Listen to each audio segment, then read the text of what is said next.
This is Ryan Abraham, Dan Weber, USCFootball.com. Instant analysis here from the Coliseum. USC wrapped up spring football 2013, the 15th and final practice. Offense going against the defense. Dan, bodies were a little light. There wasn't as many bodies as Lane Kiffin would have liked. No tackling, but what did you think overall?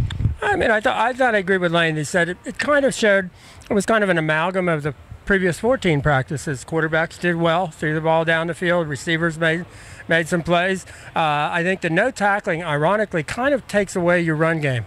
You don't really run the ball the same way. I mean, there might have been a couple of plays where, say, a Trey Madden might have broken a tackle or something, but you're going to whistle it dead. So the run game probably not a good test for that. But as Lane said, you just couldn't probably take the chance. I guess the actual numbers.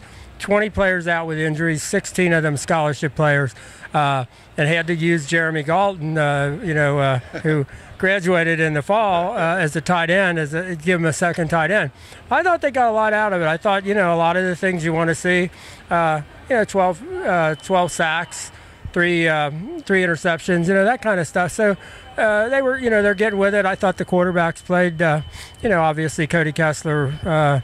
Look at his total numbers: 15 of 22, 242 yards, 3 touchdowns, no interception. Yeah. Demetrius Wright, responded, decided not to have surgery at the beginning of the week, and found himself on the second team. Came out and decided, I just got to make plays, and 2 interceptions, and really, he looked pretty good. Clancy Pendergrass had a lot of good things to say about Josh Shaw in the secondary, and talked about if you had to say the guys that are stepping up. He said he likes the way Devon has kind of been the leader, on the front group. That obviously Hayes in the middle group, and that Josh gives them a lot of flexibility, which is what they need now.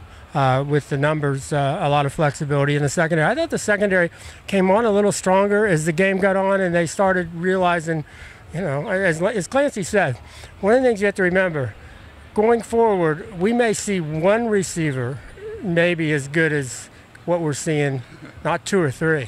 And Lane had the kind of same idea with a lot of teams are looking for one quarterback. He said, I think we've got 3. So there are some real upbeat things about the way this went this spring. Yeah, positive signs. I think all the quarterbacks threw the deep ball pretty well today. You got to see that. Max Wittick did have a couple interceptions, one from Max Brown as well. But to me, Nelson Aguilar and Marquise Lee just seem to separate themselves as far as, is there any question that those guys are the stars of this football team? No question. I don't think at all. And Nelson probably, as hard as this is to say, may have more impact than Robert Woods did last year. It's just there's something about, I think they're going to use him better. He's got more of ability to take it into the end zone. There's just something about him. I think as much running back as he played, he just is going to turn that catch into a touchdown if he possibly can. And then with you have him and Marquise stretching the field both ways, it just looks like they're running more deep crossing routes. And I think one of the big advantages they've got is Cody Kessler is so confident in the pocket that he doesn't throw the ball too soon. He takes his time. And the longer they have to develop those long passing plays, the more advantage it is to the USC receivers. So I think one of the things you really say, if there's anything separating, and Lane said there's not going to be a decision on quarterbacks, but if there's one thing separating them, pocket presence is something Cody just does and has, and is not afraid, to throw it away at the last second or whatever he has to do. But he will stay in that pocket, and he will let the play develop, and he's not going to give up on a play and throw it away.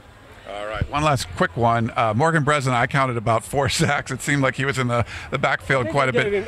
They gave him 3, but close enough. And I think they gave Kenny Bigelow actually came along and he had 2. He didn't get the start for Antoine Woods, but and then J.R. Tavai had a sack and a tackle for a loss. So those were the multiple guys playing on the other side of the line of scrimmage. Leonard Williams led him in tackles with 7.